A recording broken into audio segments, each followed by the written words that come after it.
Përshëndetje zonja dhe zotrin, ky është edicioni qendror këtu në ekranin e kanalit 7, kundër të tjera do. Silvio Gonzato rikonfirmon mbështetjen për mbylljen e negociatave të vitit 2027. Kryeministri garanton përmbushjen e shpejtë të reformave. Rikthehen tensionet dhe përplasjet në parlament, demokratët bllokojnë foltoren dhe refuzojnë apelin e mazhorancës për ulje në dialog.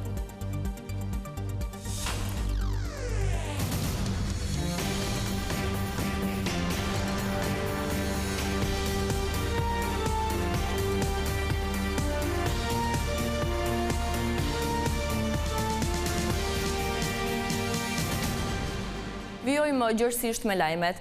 Hetimet për masakrën e Shkodrës zbuluan se grupi që ekzekutoi Hamza Licin dhe Arlind Bushatin përbëhej nga 4 persona. Policia beson se bëhet fjalë për vrasës profesionist me pagesë, që thuajse nuk kanë lënë pas asnjë gjurmë. Ndërkohë mes personave të shoqëruar ishte edhe Safet Bajri, por ai mohoi të ketë lidhje me ngjarjen. Këto janë pamjet me njërë pas atentatit në Dobraç të Shkodrës, ku duken trupat e viktimave të shtrirë në rrugë. Në videon disa sekonda shihet edhe një person në këmbë pranë njërit prej trupave, identiteti të cilit nuk është publikuar ende. Nuk dihet gjithashtu lidhja me ngjarjen e rëndë nëse ka qenë ose jo në mjetin e viktimave.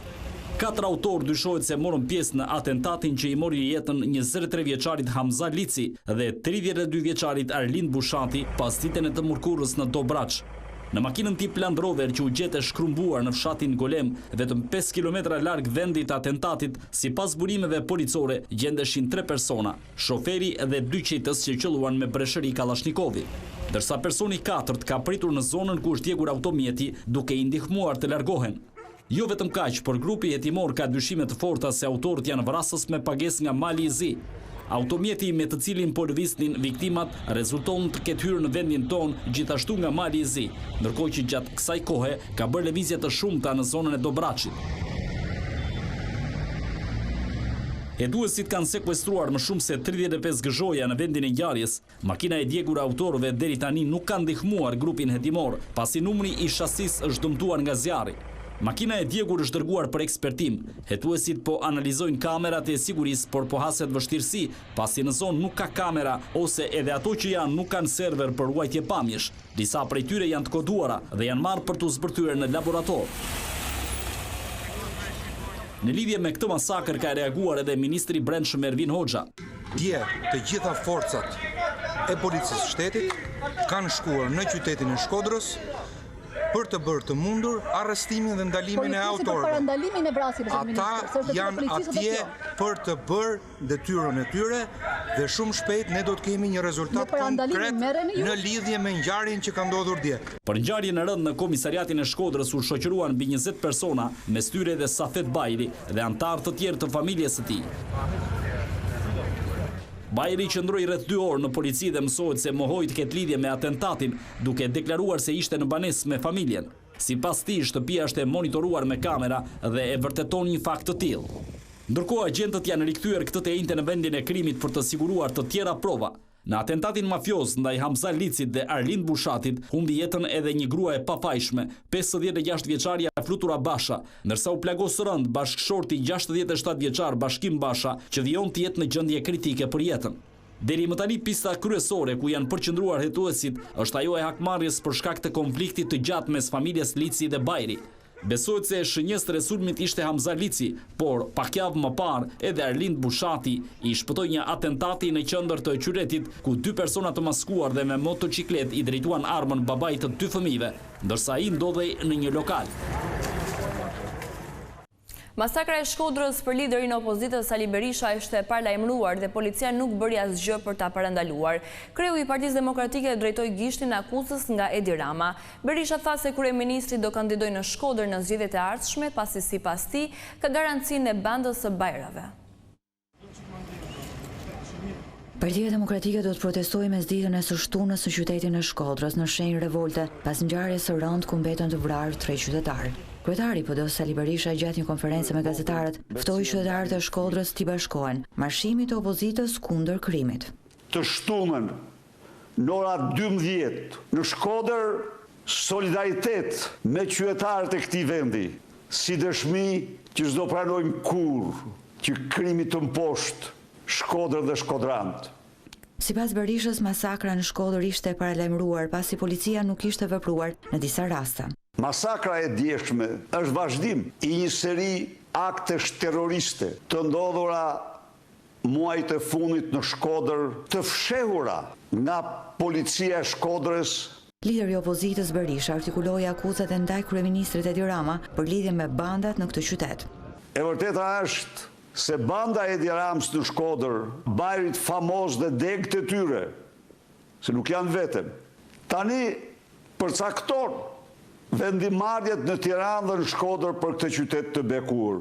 Sipas liderit të opozitës Berisha, ngjarja e rëndë në Shkodër nuk është thjesht përplasje mes bandash, por lidhet edhe me zgjedhjet e përgjithshme që do të mbahen pranverën e vitit të ardhshëm.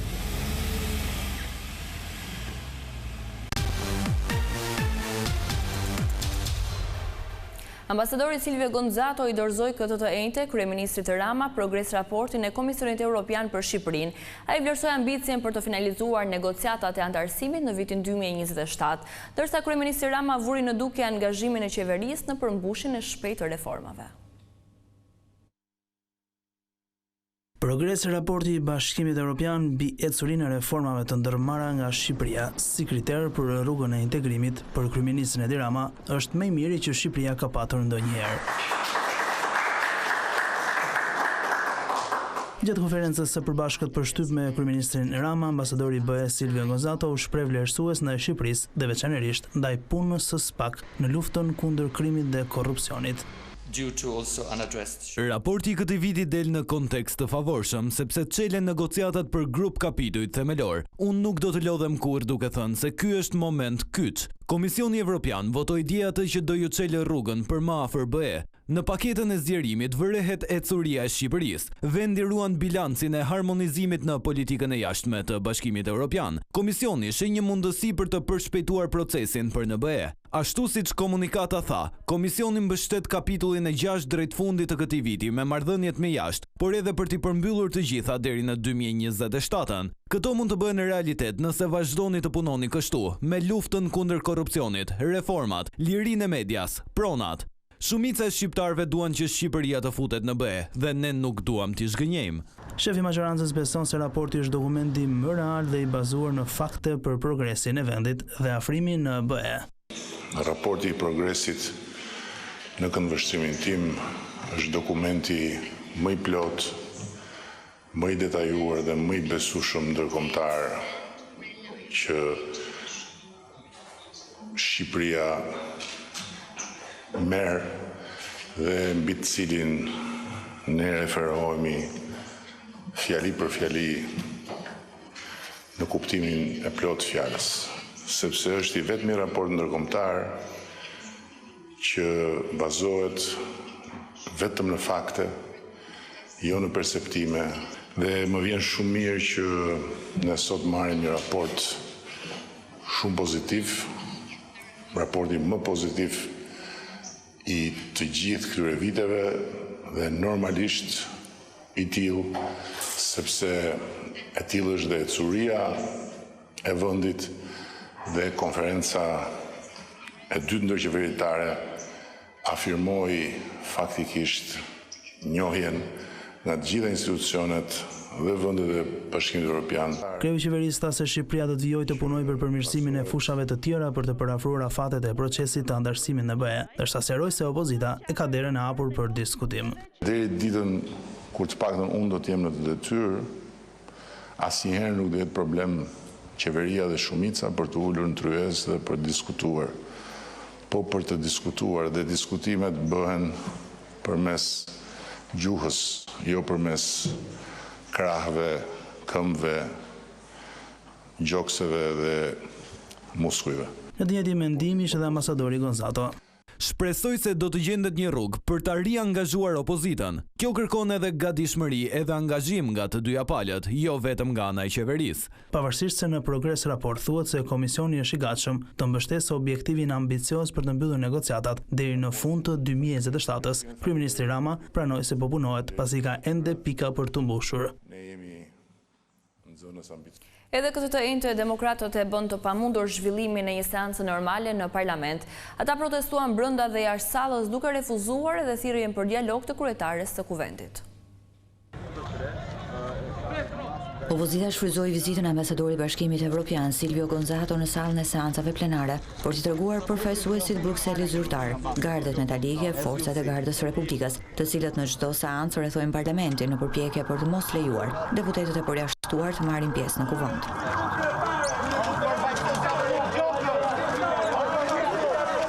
Gonzato ishte në kuvend për t'i dorëzuar kryeparlamentares Spiropali Progres raportin, por mesazhi i tij për opozitën ishte i njëjtë. Shpresoj që situata të përmirësohet dhe opozita mund dhe do të luajë rolin e saj brenda kuvendit.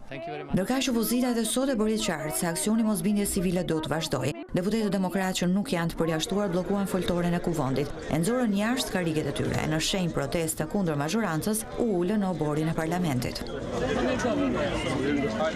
Demokratët theksuan se nuk do të bëjnë asnjë marrëveshje me mazhorancën për kthimin e normalitetit në kuvend, duke refuzuar ftesën e kryetares së kuvendit Spiropali për dialog. Me Plum Gjokën dhe me zëdhënësit e tij, ne nuk komunikojmë, Elda. Ne jemi përballë krimit organizuar, zonja ka vendosur të bashkë veproj me krimin e organizuar. Jemi dy botë të ndryshme. Por sot Gazmend Barti sulmoi edhe Spakun, i cili mori në pyetje deputeten Elda Hoti, që 2 javë më parë hodhi një spraj me aromë të keqe në seancë plenare. Ne nuk e dinim, kishim dhënë besim e i paguam prokurorët për të nuhatur. Ne e dim që i kemi mandatuar dhe i paguajmë për të luftuar korrupsionin dhe për të luftuar krimin organizuar. Nëse do të ishin në krye të detyrës, dje kam thënë për policin, sot pa e them për Spakun. Nëse do të ishin në krye të detyrës, policia, që nuk do ishte marrë peng nga bandat, dhe Spaku, nuk do kishte ndodhur masakra në mes të Shkodrës. Aksioni i opozitës për bllokimin e parlamentit nisi në fundin e muajit shtator pas dënimit me burg të ish-deputeti demokrat Ervin Saliani, e sipas PD-s nuk do të ndalet deri në largimin e kryeministrit Edi Rama dhe krijimin e një qeverie teknike e cila do të udhëheqë vendin drejt zgjedhjeve të parakohshme. Prokuroria e posaçme mori në pyetje këtë të enjtë deputeten e opozitës Elda Hoti për ngjarje në seancën parlamentare të 17 tetorit. Përpara mediave Hoti hodhi akuza ndaj qeverisë duke i bërë thirrje SPAK të hetojë Ramën dhe ministrat për koncesionet sipas saj korruptive. Deputetja e Partisë Demokratike Elda Hoti u thirr sot nga Prokuroria Antikorrupsion për dhunën në parlament. Menjëherë pasi doli nga ambientet e prokurorisë së posaçme, ligjvënësja e opozitës tha se nuk do duhej të ishte ajo përballë drejtësisë për ministrat e ish-ministrat socialist. Pse nuk thret SPAK Edi Ramën për incineratorët, për portin e Durrësit? Pse nuk thret SPAK vëllain e Edi Ramës? Përse nuk thret SPAKu Belinda Ballukun, që me një të rënd të lapsit për tunelin e Llogaras ka fituar 50 milion euro? Pse nuk thret SPAK Ulsimanjen për dosjen 184? Pse nuk thret SPAK Frida Kripsen për fondet që ka vjedhur fondet e Bashkimit Evropian? Sot shqetësim për çdo shqiptar duhet të jetë masakra që ndodhi dje në Shkodër. Deputetja e Partisë Demokratike u thirr në SPAK pas kallëzimit të bërë nga policia në një seancë parlamentare të 17 tetorit. Elda Hoti pretendoi se hodhi sprej aromatizues në sallën e kuvendit, ndërsa Partia Socialiste tha se ishte benzinë. Drejtuesit e 2 forcave të reja politike Agron Sheaj dhe Inkeleda Libeaj kërkuan sqarime në parlament për fatin e mbetjeve të sekuestruara në portin e Durrësit. Ministri i Brendshëm Ervin Hoxha bëri të ditur se kontenierët do të vendosen në një hapësirë që do të jenë në monitorimin e vazhdueshëm të policisë. Që është në fuqi. Përballë mazhorancës brenda sallës së seancave plenare qëndruan vetëm 2 partitë më të reja të opozitës, Partia Djathtas e Inkeleda Libeajt e Partia Mundësia e Agron Sheajt. Përfaqësuesit e këtyre forcave politike ngritën shqetësimin për mbetjet që ndodhen anien Molina në portin e Durrësit, duke i bërë apel qeverisë të zbatojë vendimin e prokurorisë për sekuestrimin e tyre. Pse nuk e sekuestroni ngarkesën? Pse nuk bëhet testimi? Pse nuk e bëni? Për një arsye shumë të thjeshtë, sepse jeni të gjithë të përfshirë. Por përballë akuzave të opozitës, ministri i Brendshëm Ervin Hoxha sqaroi se qeveria dhe institucionet përpiqen të gjejnë vendin dhe infrastrukturën e përshtatshme për t'i vendosur këtë mbetje. Siç dhe ju e dini, janë mbi 102 kontener, të cilët kërkojnë infrastrukturë të përshtatshme dhe nuk janë disa kuti kartoni që ne mund t'i fshehim dhe mund t'i fusim kudo ku ju mendoni. Pra, këto kontener do të vendosen në një hapësirë e cila do të monitorohet me punonjës policie. Urdhri i prokurorisë është totalisht 100% i ekzekutueshëm. Qeveria përsëriti se po bashkëpunon me prokurorinë për të zbardhur të gjithë të vërtetën rreth këtyre mbetjeve. I haruat inceneratorët se si firmoseshin 11 vendime, a 15 sa ishin, brenda ditës, me njerë, kurse kur bëhet fjalë për të lejuar prokurorinë që të zbardh këta aferë ndërkombëtare, trafikim mbetjesh toksike në përbot, keni nevojë për kohë. Zbatoni urdhrin e prokurorisë, pik, lërini broçkullat. Flitet për një kategori që quhet cilësohet mbetje të rrezikshme, por janë mbetje të cilat dalin nga metalet dhe në rasti konkret në asnjë nga dokumentacionet nuk është folur për mbetje, po për mall. Kjo është arsyeja pse ne respektojmë ligjin, respektojmë hetimin e prokurorisë, të cilët do ndjeki të gjitha hapat dhe kur të hapen kontenerët dhe kur të marrin masat e tjera, do mësohet saktësisht se çfarë ka brenda. Ju flisni sikur jeni brenda kutive, ne themi do të presim që të mbarojë gjithë procesi i analizës, i investigimit, derisa të dalim në konkluzione. Pak ditë më parë, prokuroria Durrësit sekuestroi 102 kontener me afro 2100 ton mbetje në anijen turke Moliva, të cilat dyshohet se janë pluhur nga uxhaqet e fabrikave metalurgjike. Kontenerët u nisën nga Durrësi në datën 4 korrik drejt Tajlandës, e cila refuzoi këtë ngarkesë pas alarmit që dha organizata jo qeveritare Rrjeti Aksionit Bazelet. Një aksident tragjik ndodhi mesditën e kësaj të entjeje në aksin Elbasan Peqin. Një automjet Volkswagen përplasti një fëmijë 10 vjeçar në fshatin Pajov. I mitur ishte duke u kthyer në shtëpi në momentin kur makina devijoi drejt trotuarit duke shkatëruar dhe aksidentin fatal. Për shkak të përplasjes së fortë, 10 vjeçari humbi jetën në vendin e ngjarjes. Drejtuesi i mjetit u shoqërua në polici për sqarimin e rrethanave të aksidentit.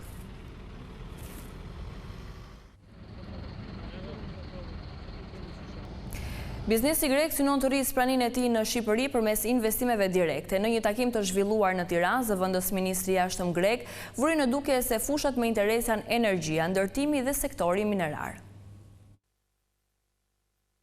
Momenti që po kalon sot Shqipëria dhe rruga që po përshkon drejt Bashkimit Evropian, po ngjall interes të sipërmarrësve grek për të investuar në vendin ton. Shqipëria, sipas zëvendës ministrit të jashtëm grek, ka ende sektor të ekonomisë të pashfrytzuar, që ofrojnë mundësinë për të zhvilluar më tej partneritetin mes dy vendeve.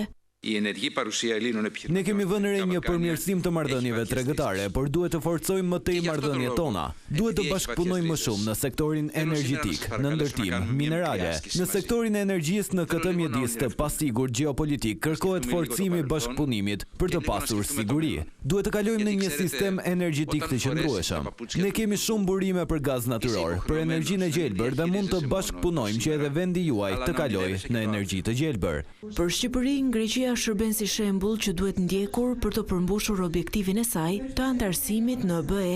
Në momentet më thelbësore të rrugës sonë drejt antarësimit, e cila ka një agjendë, fola për agjendën e vështirë, për ne që brenda vitit 2027 duhet mbyllim të gjithë kapitujt në mënyrë që ne të jemi gati në vitin 2028 për të përmbyllur gjithë punën tonë si qeveri dhe si Shqipëri në raport me antarësimin bashkimin evropian. Pra Greqia do të ishte një udhërfyz, do të ishte një shkollë për ne, përsa i takon gjithë masave që ne do të marrim dhe përsa i takon kontekstit në cilin ne së bashku jemi në Ballkan dhe për natyrën tonë. Gjatë forumit të biznesit Shqipëri-Greqi, theksi u vendos edhe te krijimi i një tregu të përbashkët turistik dhe te partneriteti në fushën e startupeve. Kjo është gjithçka e përgatitur edhe për këtë edicion informativ. Unë ju falenderoj për vëmendjen tuaj. Bashkë, mirupafshim.